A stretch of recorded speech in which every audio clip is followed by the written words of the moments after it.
on the move. As we only have an hour as opposed to our normal hour and a half today, I'm sure, I don't know if it's room booked afterwards or not, but anyway, we'll see what happens at the end. So this is one of a number of events associated with the, but first of all, in case you don't know, my name is Tim Cresswell, I'm the Associate Director of the Humanities and the Humanities Centre. Laurie Lefkowitz over there is the Director of the Humanities Centre. And this is one of our kind of jewels in the crown of the Humanities Centre, where we have a theme each year and advertise for fellows on that theme, a number of faculty fellows and also two postgraduate or graduate fellows. And the theme this year is space and place. Last year was the viral, and next year is on design, or by design, that's right, which we're in the process of dealing with at the moment.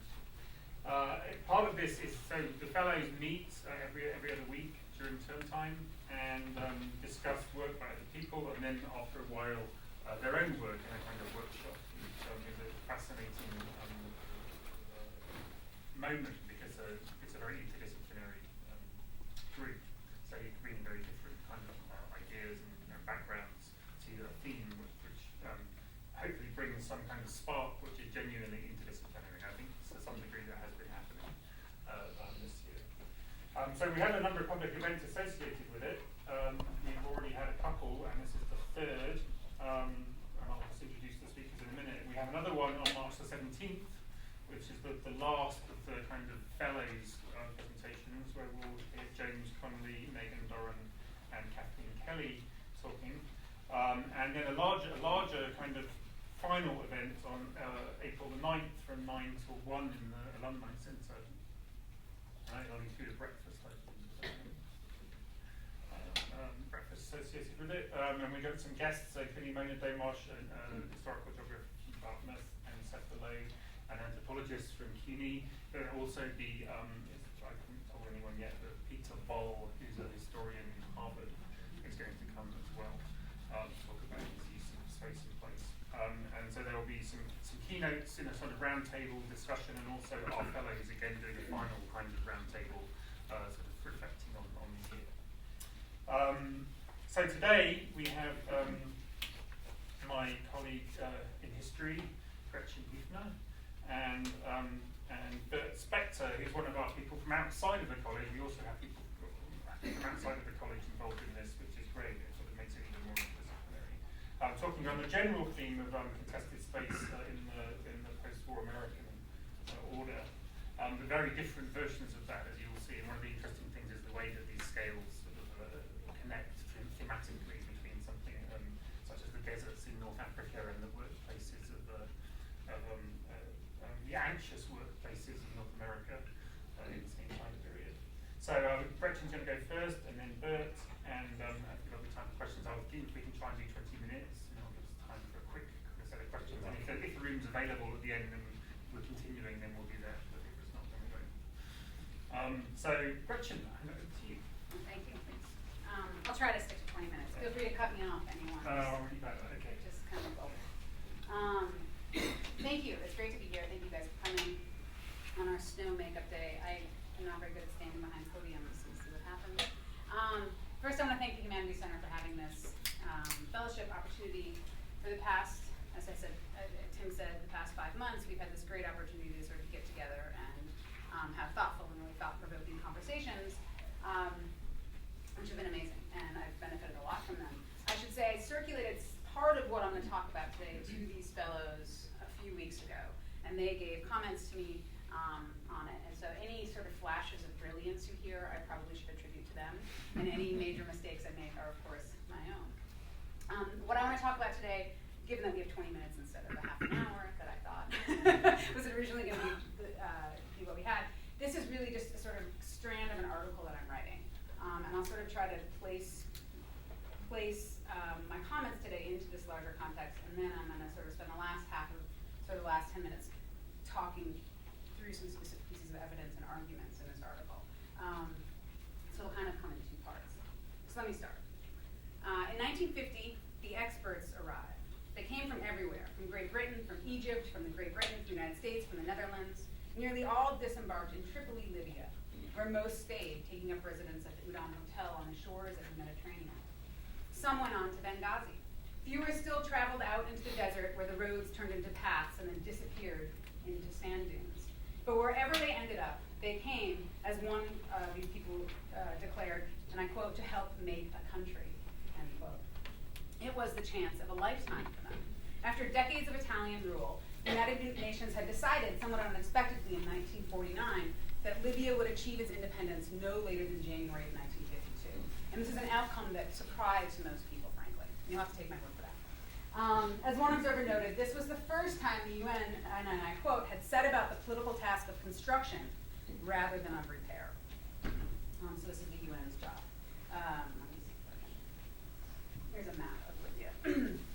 So the experts came to study a wide range of concerns: education, agricultural, viticulture, whatever that is, and even flag design. Nearly all began and ended their reports with a similar refrain: Libya was starting from nothing. The truth is, one report said, there are no known riches in all of Libya, end quote. As if that weren't damning enough, the report went on to list what this desert kingdom did not have. They say the soil is not good, rainfall is inadequate and unreliable, the country is plagued with problems of drought, soil erosion, drifting sands, and infestations of locusts. Just to add misery to the rest of it. Just as there is sort of widespread agreement on Libya's deficiencies, there was also widespread agreement on the cause. It was Libya's environment. Libya's environment was the problem, and to construct a new state, people would have to address that. What do you do with all of this sand? Not everyone, however, read Libya's environment in such a way. And here's just a couple of images of what the sort of much of the desert in Libya looks like. It's not these sort of fancy romantic pictures of dunes that you might expect. That does exist, but a lot of the desert looks more like this. Not everyone read this environment in the same way, however. On the contrary, for really a handful of US airmen and pilots who were in Libya at this point, this is a pilot's dream, right? For the exact same reasons that experts thought Libya was this sort of decimated, desiccated place, pilots found something to love, right? Clear skies, cloudless skies, right? Sparse population, even fewer trees, right? This is an airman's dream in many ways. And it's for these reasons, I should know, the sort of interesting side story to this is, for the same reason the American military planners are also looking at the American desert Southwest, right? And they're interested in appropriating space there for air training, pilot training, gunnery ranges, and stuff like this. As Richard White, I think, succinctly noted in his study of the American West, and I quote, "For military planners, all the old liabilities of the West suddenly became virtues."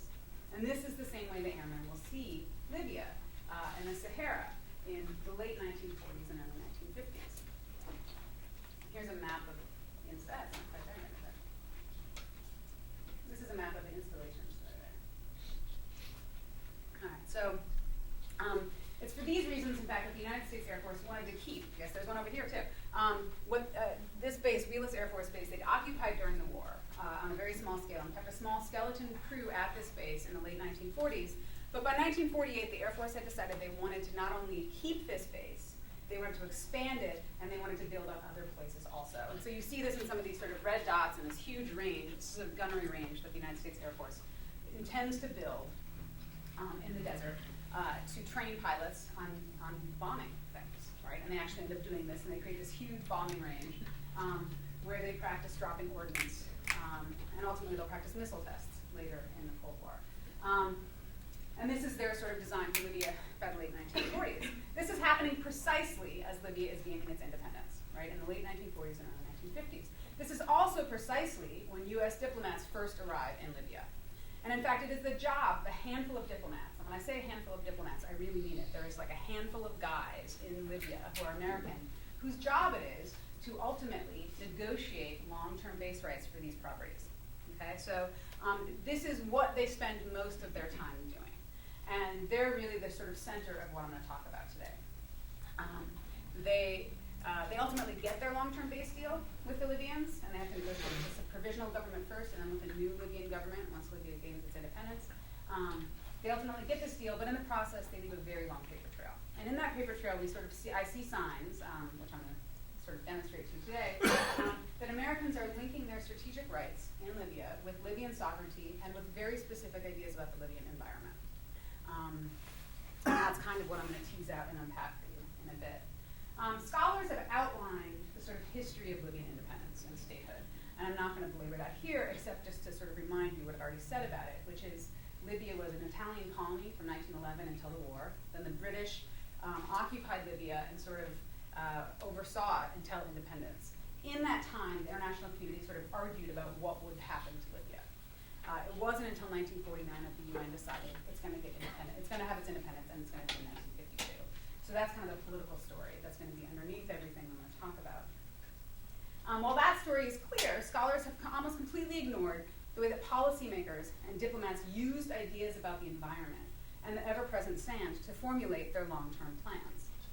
I think this is a curious omission, given that in the documentary record, the environment is everywhere.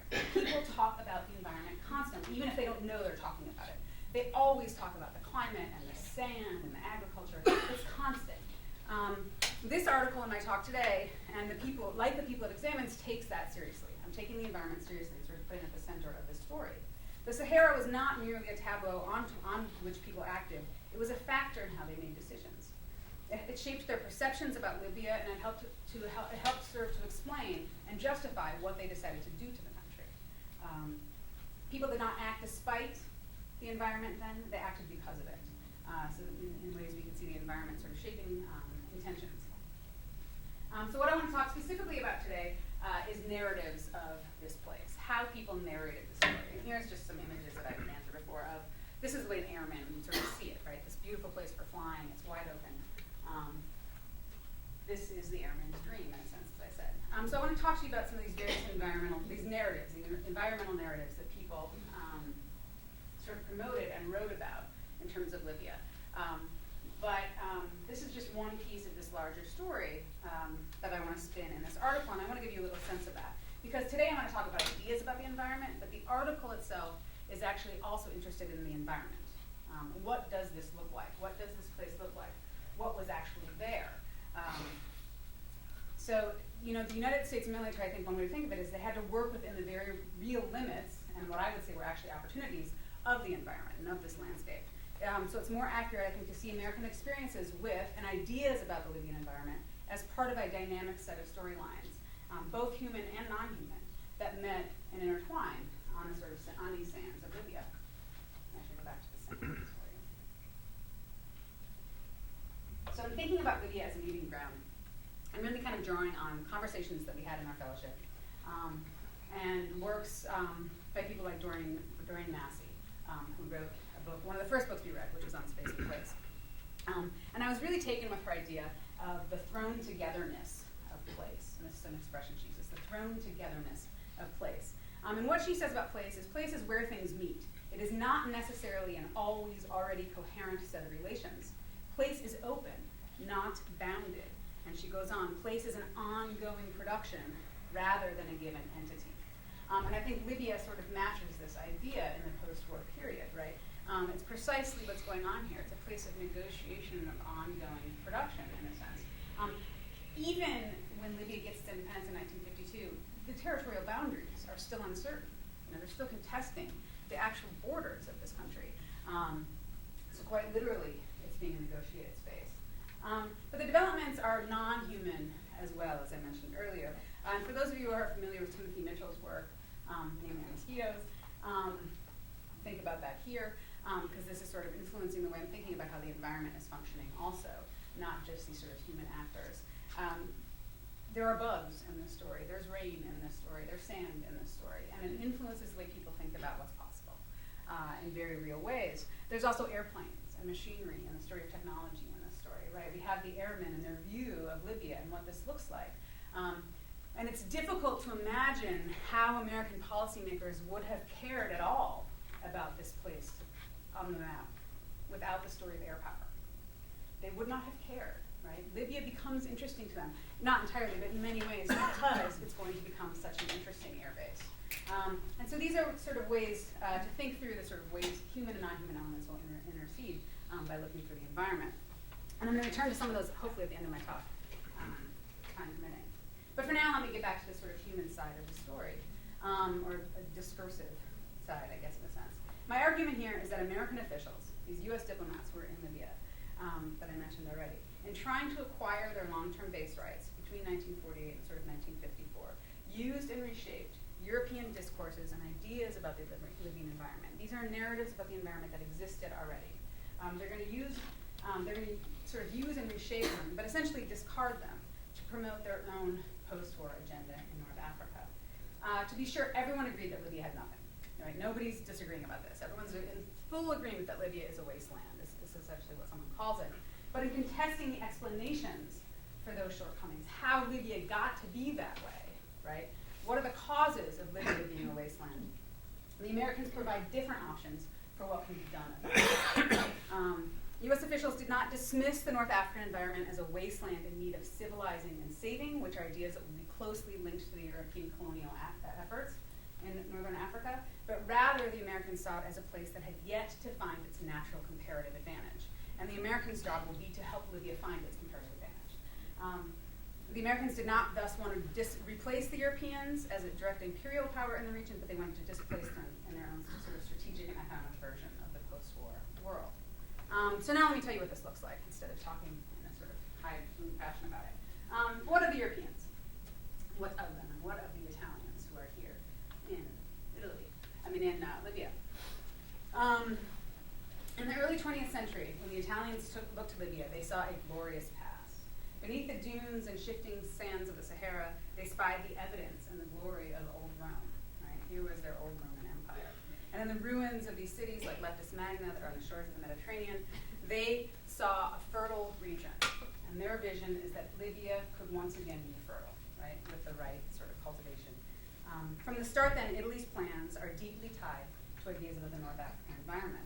The Italians believed that Libya had once been a thriving agricultural zone, but was destroyed by centuries of misuse and neglect. It was a sentiment, I think, captured by the Italian poet and advocate of expansionism, Giovanni Pascoli, and this is the cover of the track there, so you can sort of see this. This is supposed to be set in Libya. He declared that Libya is a place, and I quote, where once by the work of our forefathers, water was abundant, as were crops. It was covered with trees and with gardens, right? This is a far cry from this, is what they experienced, right? But in keeping with the environment of the sort of environmental narrative of decay, Pascoli places blame on the local population. And I quote again, now, due to inertia of the nomadic and indolent populations, Libya has long since become a desert. I think Pascoli perfectly captures the widely shared narrative of Libya's environment that was shared by Europeans, Italians, and other Europeans alike. North Africa had once been the granary of Rome, which is what the story is, but the Arab invasion had defiled the land, and local grazing and mismanagement had desiccated the soil. This is then what they find, Europeans find, when they arrive. As scholars such as David Atkinson have demonstrated, abstract geographical ideas about difference and otherness shape the policies and regulations that govern colonial spaces. Mapping, for example, which I talk about in the article, imposed scientific order on previously unknown, and that's in quotes, right, places and authorized their appropriation by more civilized European, or in this case, American powers. Similarly, I think impressions about the natural environment written as facts in imperial discourse, right? This is the way Libya's environment is, no questions asked, underwrote the colonial relationship. I think you can see this then. I think you should notice in Pascoli's description of Libyan environment that he's authorizing a particular type of intervention or solution for the problem that is Libya, right? He's saying the Arabs ruined it, it's up to the Italians to come in and fix it, right, in its most simple form. Environmental narratives thus have power, right? They have power to shape policies, to sort of rationalize decisions, and to essentially underwrite the colonial program. And certainly the Italians do, to a certain extent. And just to give you a sense of what the Italians do, they come in and they sort of immediately rearrange the environment, the Libyan environment, right? Mass immigration programs, huge infrastructure projects, resettling of people, reclaiming lands, irrigation projects. And so they're very quickly going to try to stamp Italian agriculture onto Libya. It's a failure, but they're going to try. And they're going to try an epic fascist style, ultimately. The issue is, And people are taken with this. And this is kind of why this narrative becomes important. The Italians are not the only ones saying this, right? It's being presented to the world, and it's being completely reified in the international press. This is an example of it. Martin Moore was a journalist for the Daily Telegraph, and he wrote tons of articles about this. And many journalists, the Times has articles about the Libyan project, the Italian project of Libya, the Fourth Shore.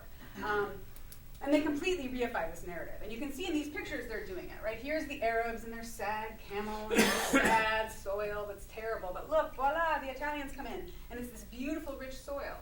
Like, how does that happen? It doesn't, in fact, right? But this is the sort of image that people are being presented with internationally at this time, right? This is what the Italians are doing to this land. And the understanding here is that, they just don't know how to do it. I mean, there's so many stories going into this, obviously. But the one I'm interested in is this dirt, and what this dirt looks like, in a sense. It's actually striking how ubiquitous this narrative became in conversations about North Africa, and Libya in particular. The British also pick up this story when they sort of take over administrative capacity over most of Libya in the post-war period. And the British are important, and for time purposes, I'm not going to go into the ways they do it. You just have to take my word for it that they in fact do it. And their pictures would look very much like this. The reason the British are important for the story that I want to tell is, so the British take over in 1943 and they administer to Libya. And they're responsible for generating reports, going out in the countryside, interviewing people, giving reports to the United Nations about here's what we should do with this country, right? The British are the boots on the ground. So every single foreigner who comes through Libya in the late 1940s and early 1950s essentially depends upon the British.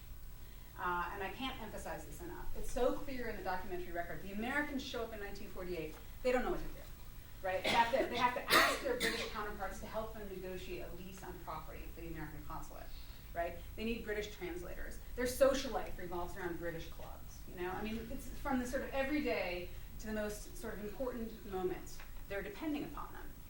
And so when the British are constantly writing these agricultural reports, and these reports about land and water, and they're reifying this narrative of decay and Arab ruin, right? What they're telling people is the only way to save Libya is to have foreign experts come in and save it, right? And the interesting piece to me about this is the Americans throw that away. They don't just take that. The easiest thing for the Americans to do when they arrive would just be like, fine, we'll take it and we're going to add it to like our little constellation of ideas and we're going to run with it. But that is in fact not what they do. And that's the sort of crux of what I'm getting at here. To be sure, the Americans said, and this is the sort of first American ambassador to Libya, Henry Villard, says, it is a huge barren slice of the Sahara, right? There's not a whole lot here. Everyone's agreeing about that. But in looking at Libya and in seeing this waste, where the British and the Italians found a study of Arab decay and misuse, the Americans single colonialism out for sunshine. The Americans quickly sort of craft their own environmental narrative that uses European colonization and its ultimate failure in Libya, right? It didn't work, as evidence of an environmental crisis without recourse for improvement.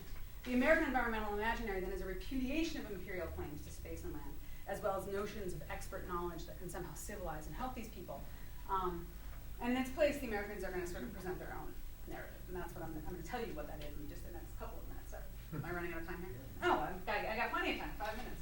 Well, that was 5 minutes. So here is a really boring American report. This is just an example of what they tended to do. So U.S. consular officers, when they arrive in Libya in 1948, immediately go out. There's 5 of them. And they immediately go out and they start studying things. And they start measuring things. And they start coming up with things like this. So much so that the UN Commissioner, the UN High Commissioner in Libya, his name is Adrian Pelt, he complains later that the Americans are trying to redo everything. And he's like, we already have this study. Why bother? It's a waste of time. We don't have the time for this, right? For him, it's this sort of great urgency. He's responsible for making Libya, so he's sort of like, oh, come on, get to the point. He complains later, I don't know why these Americans had to go out and measure everything anew. It's just actually the perfect phrasing. I read that and I was like, of course, they're measuring everything. The Americans, of course, would agree with this. They did think they had to measure everything anew, right?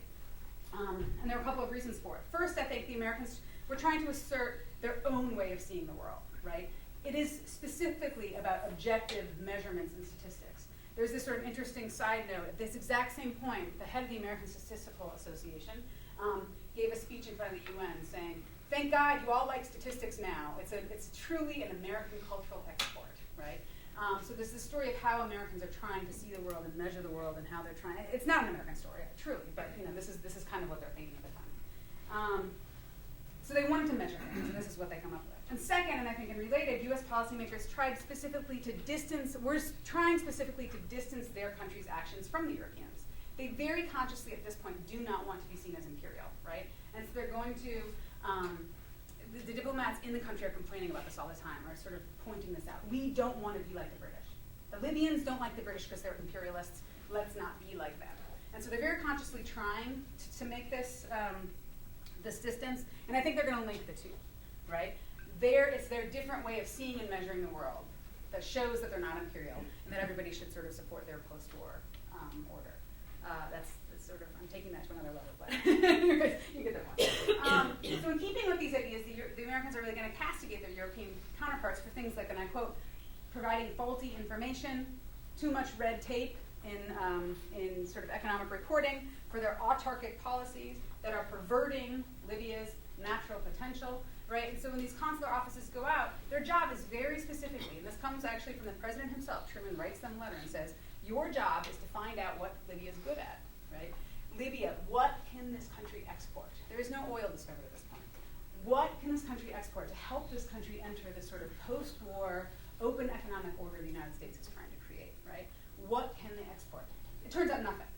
And this is what the consular offices come back and say, and they're like, there's nothing. But there's nothing because the British and the Italians have screwed it up so badly. We have no idea. The Italians planted oil trees everywhere because they want more olive oil.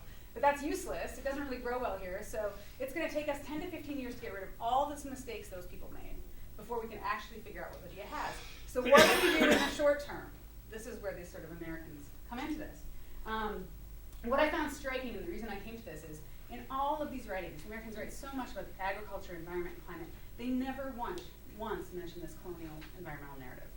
They never once talk about Arab invasions, Roman grandeur, decay. They don't talk about it. And so the absence was sort of more telling to me, I think, than anything else. So what do the Americans do with it? They have their own interest, right? They're not altruistic, benefactors of the Libyan state. Their agenda is quite clear when they start linking the deficiencies of the Libyan environment with their strategic rights. Okay, so they weave together narratives of comparative advantage, of environmental blight, of imperial mismanagement, and their Cold War security needs, and they come to what they think great conclusion: geography. Right? If Libya has a comparative advantage, it is its location. Who cares if there's nothing there? Libya looks so good. It's in the Mediterranean. It's right across the Mediterranean from Greece and Turkey. It is all about location. And they're going to press this point. Of course, they're going to say what's good for the U.S. Air Force is also good for Libya, right? And they're going to present this sort of economic benefits of an Air Force base, how much money the Air Force base spends, all this kind of stuff. Ultimately, it comes down to what Villard says about it. He says, Libya is reported to have been the granary of the Roman Empire, he added. He wrote, sort of alluding to this myth of grandeur. But rather than reify the myth of Arab misuse, Villard says simply, in modern times, a scant crop of barley is possible here. And then he concludes, he says, without Wheelus Air Force Base, Libya cannot hope to exist as an economic unit. Right, so this is the sort of justification. Villard, let me just finish really quick with a sort of non-human story element to this. Villard has an unlikely ally in this. It's not bad. Oh, here. This is a locust. This is his unlikely ally. In 1947, one of the British administration sort of bases in Tripolitania reports that locusts have arrived. And for the next 2 years, they're measuring how many locusts, and they have these charts, these bar charts that they put up on the thing. They're measuring them. The locusts sort of take over by the late 40s, and combined with a cycle of drought, it's absolutely devastating to Libyan agriculture. Whatever exists of it, it's devastating. The argument I'm sort of trying to put together now, that's coming from a different direction here, is that totally undermines any sort of capacity the local population has to resist the base, right? They have nothing. They had very little, and now they have nothing, which is going to make the Air Force Base seem that much more attractive to them. It's an unintended ally, right, for the Americans, and it's coming from a different direction. So that's kind of the way I'm going to try to bring all these things together in interesting ways. So what I tried to tell you today is that environmental narratives have power, right? They have power, they shape people's ideas, and the Americans quite explicitly tried to define theirs against the European sort of colonial empires. But environments too have power, right? And they can sort of turn around and shape things in unexpected ways. And I didn't get into that piece of the story quite as much, but I will. So stay tuned. Thanks. Sorry.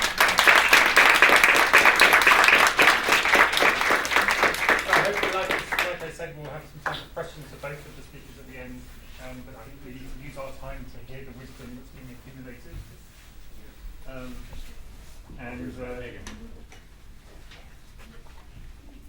As they say in Monty Python, now for something completely different. But also the same. Bert Spector is an Associate Professor at International Business and Strategy, and as I said before, we have people from outside of the college as fellows, which is a great way of expanding the interdisciplinarity. And in this case, Bert is a representative of that. So take it away. Thanks, Tim. And like Gretchen, let me thank my fellow fellows, and thank you so much, and certainly the Humanities Center for giving us this opportunity. I am from the College of Business. I am trained as an historian. So I've been doing the sort of the history of emerging ideas of what corporations are and how they should be managed, with particular emphasis on the Cold War era, particularly the 15 years after World War II. So Gretchen and I do have several things in common. We're both historians, looking at the same period. I'm particularly, this picture is, by the way, if you don't recognize, this is from, it's a movie still. It's not an actual picture of an actual manager. It's from The Apartment. That's Jack Lemmon. I thought it captured stress. People in the seminar thought it captured boredom. Maybe a little of each. I don't know. But what I am particularly interested in is in the post-war in the post-war years, the American corporation changed considerably, became bigger, more diversified, which meant, among other things, it meant the creation of a new class within the corporation, a class of what we might call middle managers. These people who are not either executives of the corporation or hourly workers, but do something.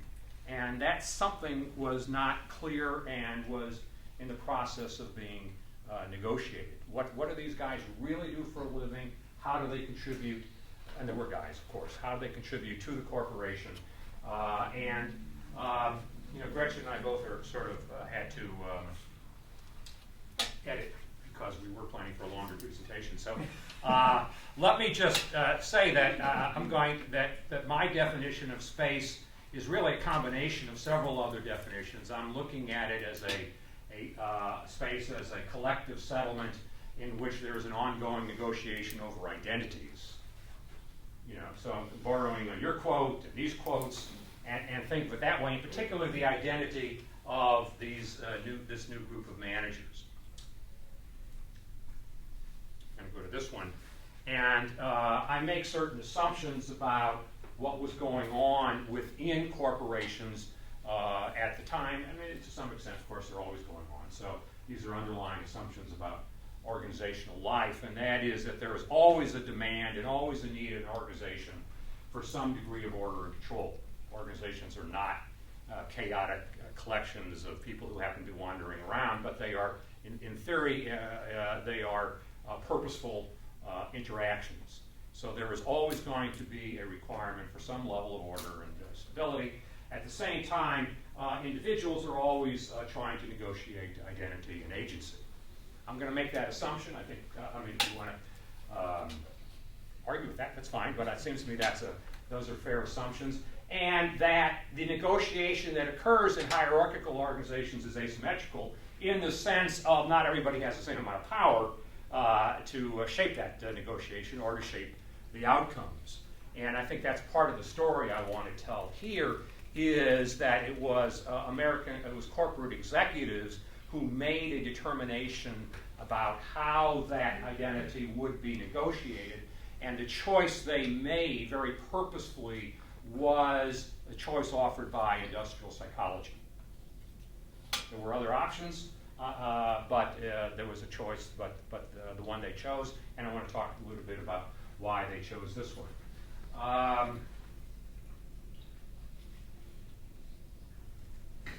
I also want to make the point that looking at corporate space in the 1950s as a source of ongoing anxiety is not simply a matter of historical hindsight. In other words, it's not simply me or you or anybody else looking back and saying, boy, that must have been a very anxious place to work. I want to make the argument that, in fact, this was a well-recognized phenomenon. I'll bet you most of you are familiar with most, if not all, of these titles. None of them, of course, this does not represent what executives were thinking. It represents basically what critics were thinking. You may also notice the preponderance of sociologists in that list, in that grouping, and for good reason. Sociologists were certainly inspired by C. Wright Mills. We're looking at the whole institutional impact that corporations were having on American life, and not only on American life generally, but the lives of people within the corporations. But I was also interested in understanding what executives themselves were thinking and saying. I wanted access to the executive discourse. You know, it's one thing to read C. Wright Mills, it's another thing to say, what were executives thinking of? So what I did was I used the Harvard Business Review. And I did this for a number of reasons, and I'm not going to go into all my justifications here, but I do make the argument that the Harvard Business Review was as close in those days, I wouldn't say the same today, but it was as close in those days to the official voice of corporate America as you could get. And again, I do make that argument in more detail, but let me just state it at the moment. The other advantage of the Harvard Business Review is that every word ever written and published in the Harvard Business Review is available online. Now, that's no trivial matter when you're trying to do research, so it makes it quite enjoyable, really, to research. And I found examples all through this post-war period of an awareness of a problem. Okay, and the problem clearly is adaptive capacity, and the particular one I love is that 1952 title, The Executive Neuroses. And that's an important title because it's an important diagnosis, and I'll get to that in a second. But even up to the point where you have an article about guys killing themselves because they can't, and that's really what that was, who killed Bob Lyons, and it really was about people who really had trouble, the extreme trouble adjusting to the environment. The Executive Neuroses is a particularly telling title and article because it lays out, I think, what I would argue is the central theme of the corporate executive response. There was no denying, in other words, that corporations were a difficult, anxious place to work, particularly for this managerial class. Because there was recognition that it wasn't clear to everybody what these folks did for a living. By the way, it's not always clear today. I mean, we've talked about that in terms of the university. Is it really clear what everybody's supposed to be doing here? Not us, of course, but those guys. It certainly was not clear in corporate America in the 1950s. It was not clear to the people who occupied those positions, nor to the people who oversaw them. But, and this is the point of the article, this is really the central point of my discussion about negotiation. The negotiation had to be the managers adjusting to the corporate world.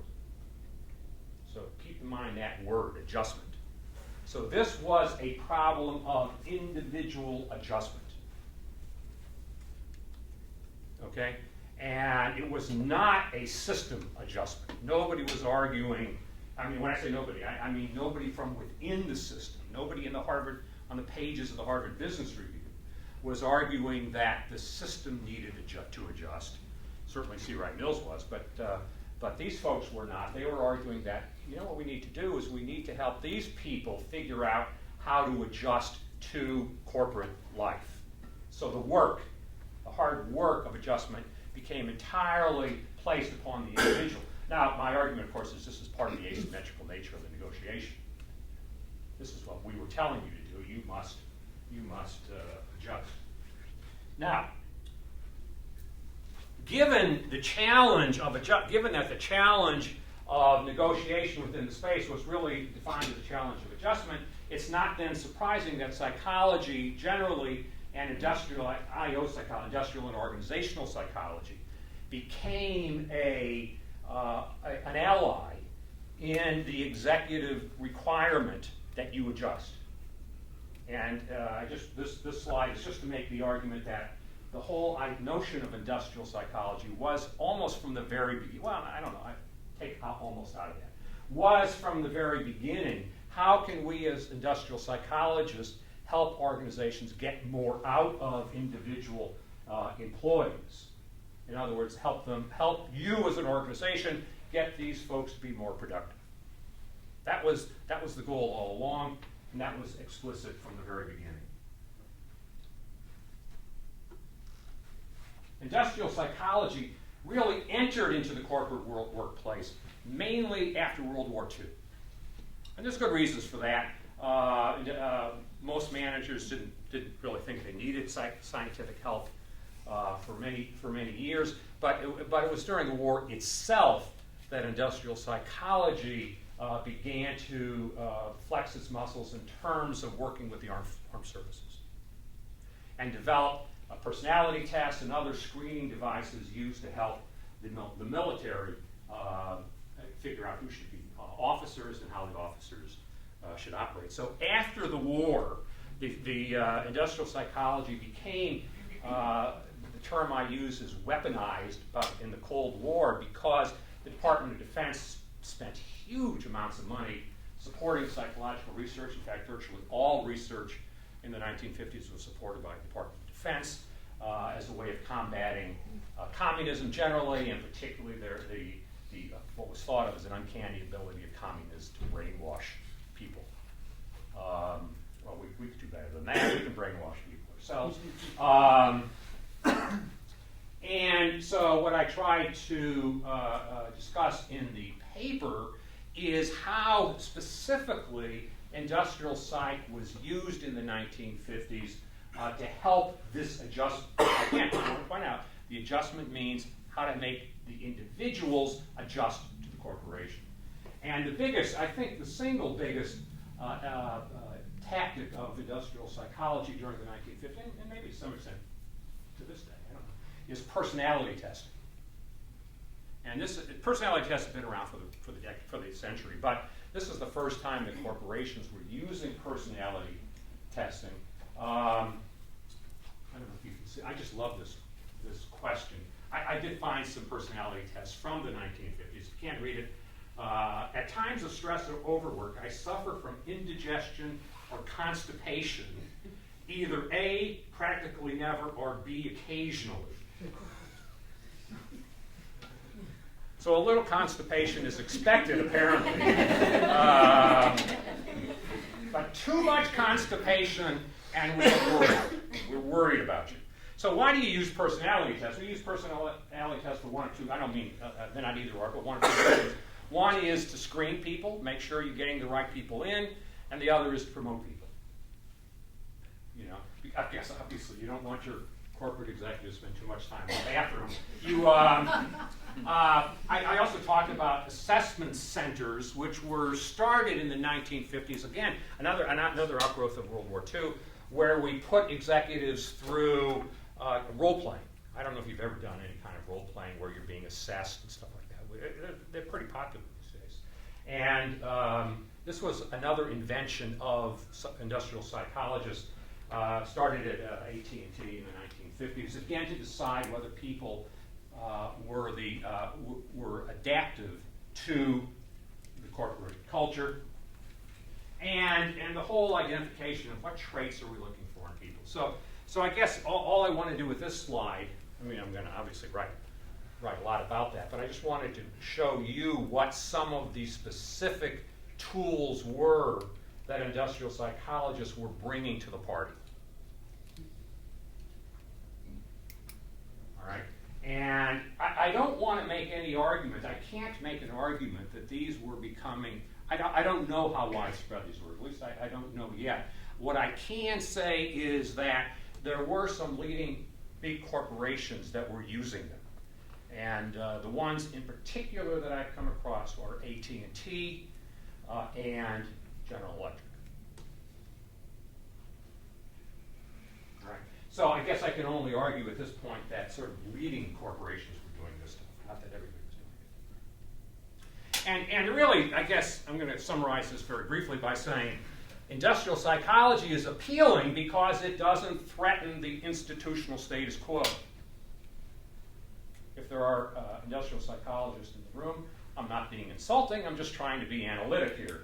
And say that industrial psychologists are less focused on the environmental factors and more focused on how the individual adjusts to those environmental factors.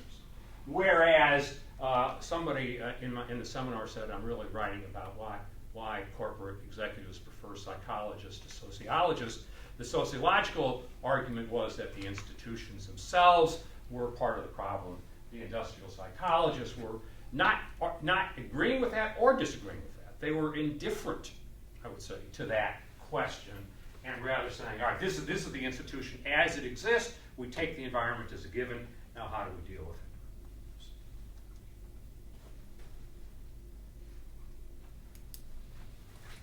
And I want to conclude by thinking about where this might go, where this might be now.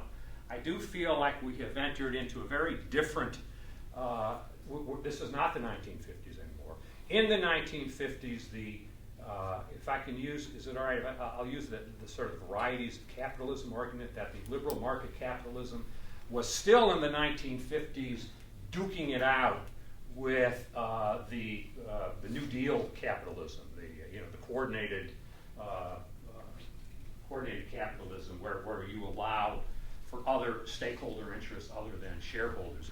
But today, as I think most of us would realize, that what I call state shareholder primacy, or what we call liberal market capitalism, is so predominant in our ideology that I think the question of adjustment becomes different. And I'm just speculating now. The question of adjustment becomes very different. It all becomes, everybody now must adjust to what we consider to be the financial measures that we use to understand what goes on in corporate. Anything that doesn't contribute, in other words, to shareholder wealth simply must not exist.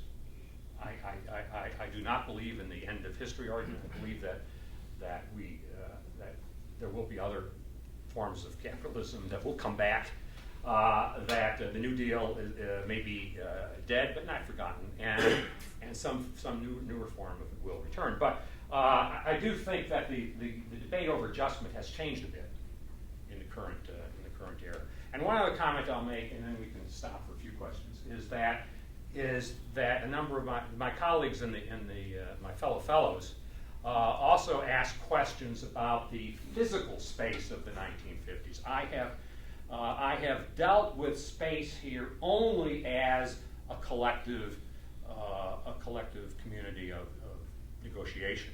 I have not dealt with space as, what the hell did this place look like in which they were working? I think that would be another interesting topic, the degree to which the physical space either corresponded with or contested the narrative of individual adjustment. I think that would be fascinating, and that may be yet another topic, but that's one to come. So this one I wanted to focus on the invitation, or the partnership, I guess, between corporate America and industrial psychology that was forged in the 1950s. Thank you.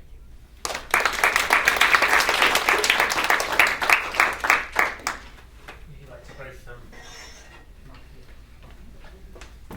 Thanks. So we have a little time for questions, and we use it as liberally as we need to. for both of the presenters here. So if anyone would like to start us off. Yes, Laura. Well, this is a really interesting collection of papers, and I have a question for Gretchen. Great project, and one of the things I was thinking about. I mean, this is a project about the appropriation of space and about mastering a possibly inhospitable environment, and maybe it's sort of neo-colonial, maybe not. Don't know yet.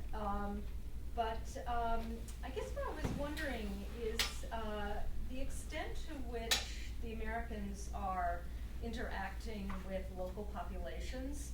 And it sounds like they're not just confined to the building the military base. Obviously, they have to build roads and air base and things like that. So I just wonder whether there is an extent to which they are trying to create consent here. How are they interacting with local people in this attempt to master their space? Yeah, the short answer is yes, they are interacting with local people, and that is a piece of the story that I did not at all address today, but I'm hoping will be in this sort of larger project. And I actually found that looking at the different ways that people are interpreting the environment is a useful way to do that, because the reality is I don't have direct sources for the people who lived in the lands that, for example, the Air Force took over so they could expand their base. And this is where most of the documentation comes in. It's contestation over plots of property, right? And the Air Force is like, this is useless. They've been told the story, right? This land is all useless. Who cares what we do with it? You're barely growing anything on it. But the people who live there is actually quite useful, right? And this is how they live.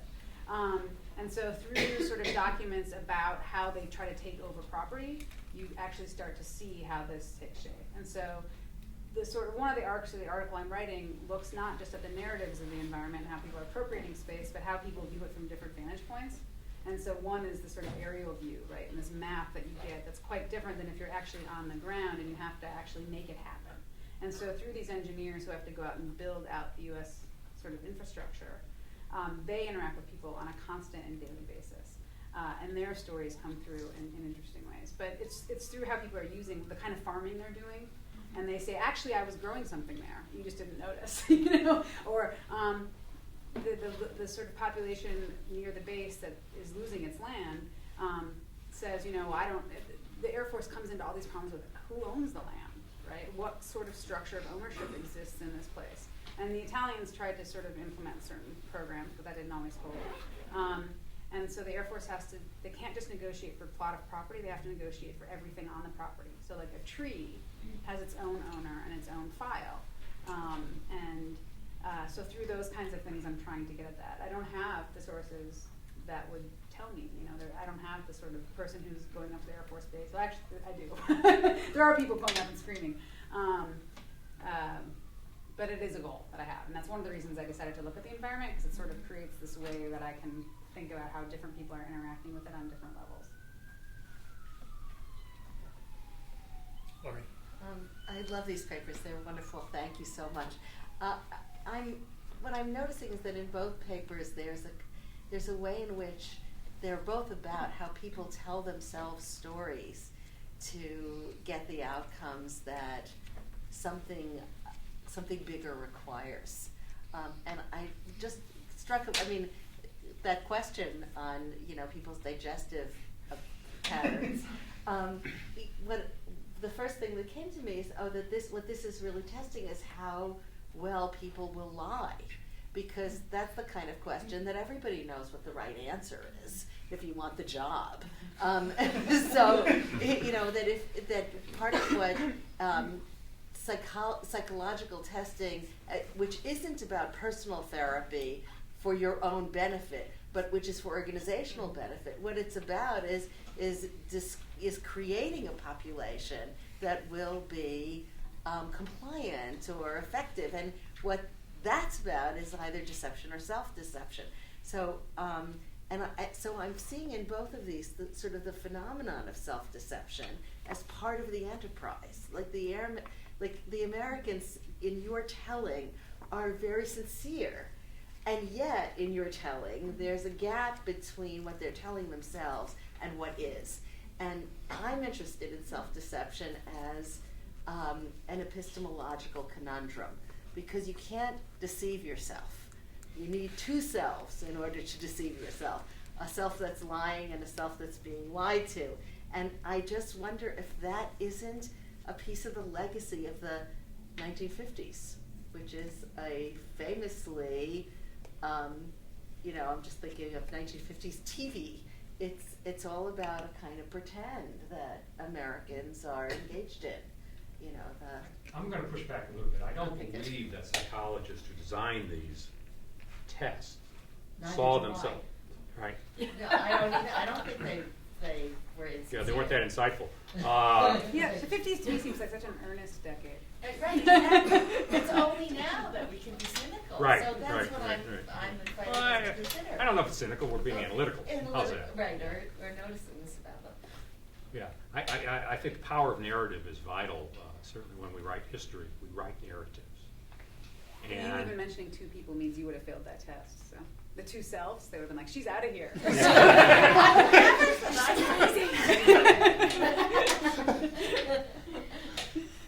And you're assuming that they wanted people who didn't have a lot of diarrhea, which is probably a fair assumption, but I'm not sure. I'm not really sure about that. But yes, it was. I do believe. I like Gretchen's argument that it's a sincere narrative that they were telling. And in hindsight, we might argue, or not in hindsight, but critically, you didn't have to be. The reason I like to put up the C. Wright Mills and people like it doesn't take just hindsight. People at the time were saying this is bullshit, but I think these folks were sincere. Now, that when I say sincere, that doesn't mean that they were trying to make their companies more profitable. Yeah, of course, sure. Yeah, I look in these documents a lot for some sort of self-awareness, you know, but these are government documents, so there's not a whole lot Hard of to see it there, self-awareness yeah, yet. yeah. And even in the diplomats where they're, I mean, they really believe they have a job to do and this is the best that they can do.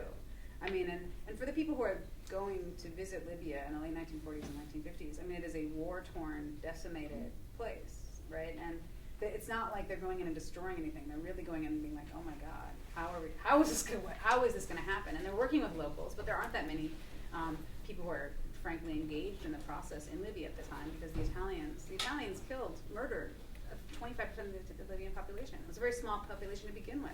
And so, and mostly the sort of elite leaders were the people who lost their lives, right? So it is a difficult situation, and I think that these people think that they're doing the best that they can, which is good, right? We with hindsight can be like, obviously you're part of this larger project of, you know, imperial, da da da.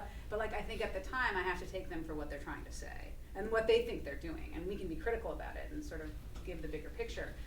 These aren't people making high policy decisions. They're making very small decisions about a very particular place. And so they have an intimacy with it that's a little bit different and a little more sincerity with it.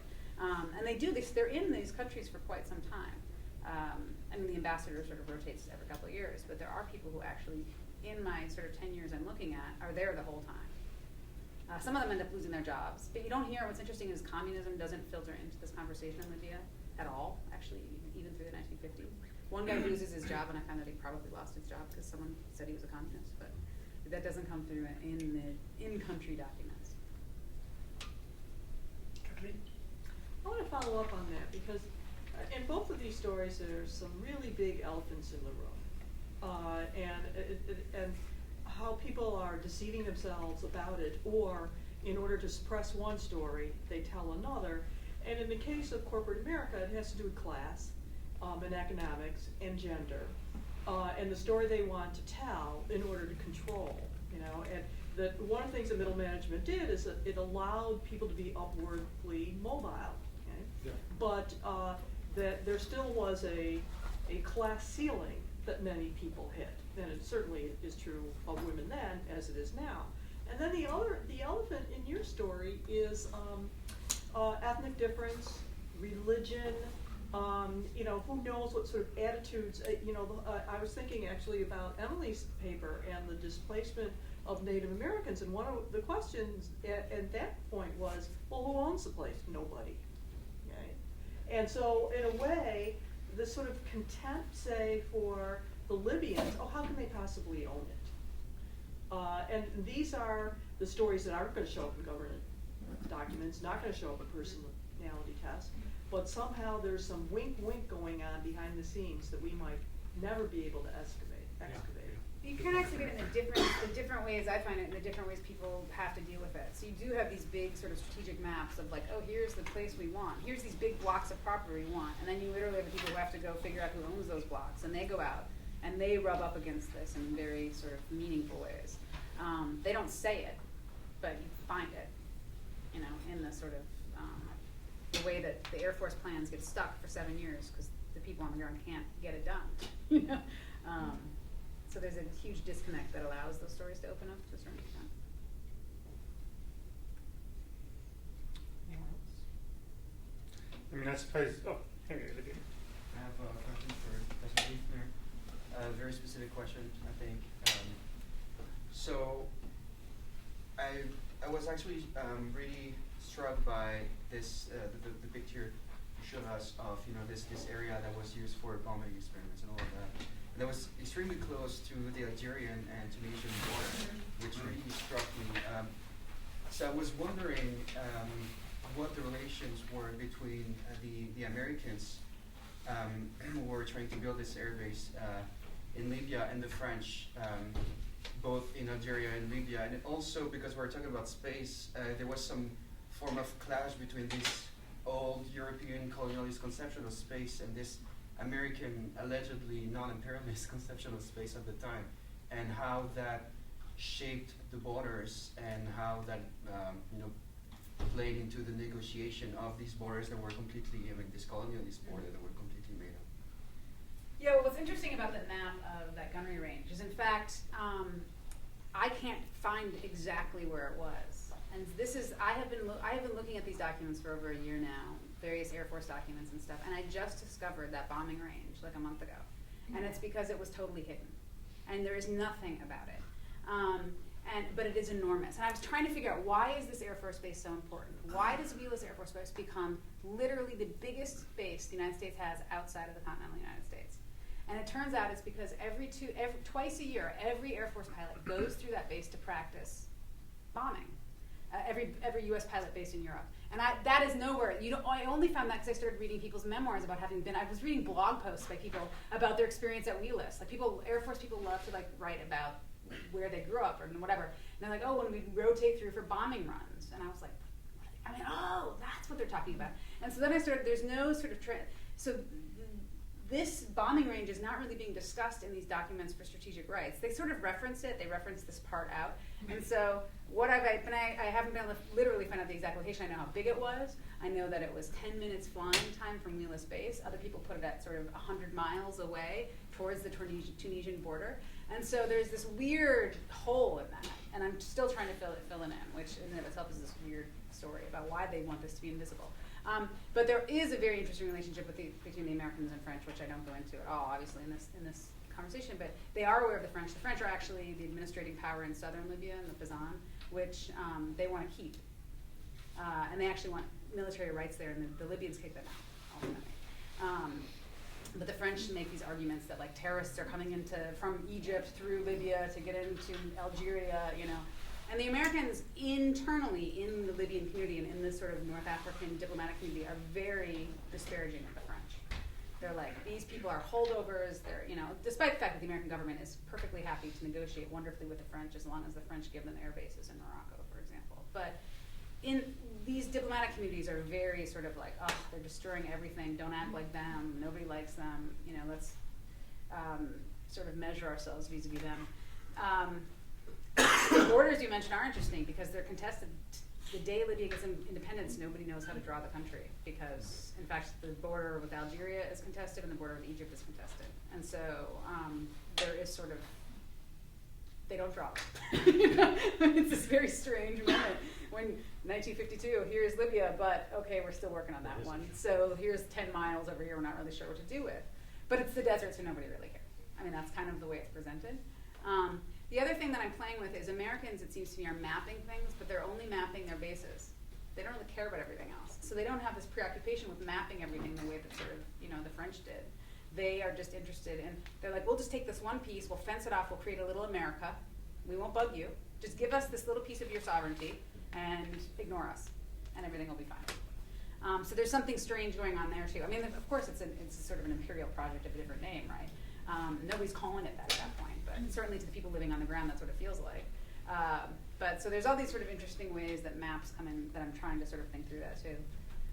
But I don't have a two-word answer for you.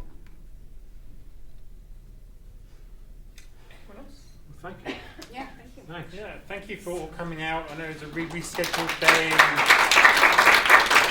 have to make your way through either piles of snow or a transit system that doesn't work properly, one or the other. So Now there's more. So now there's more. And make sure you get home safely. And remember the other events that are coming up. Thank you.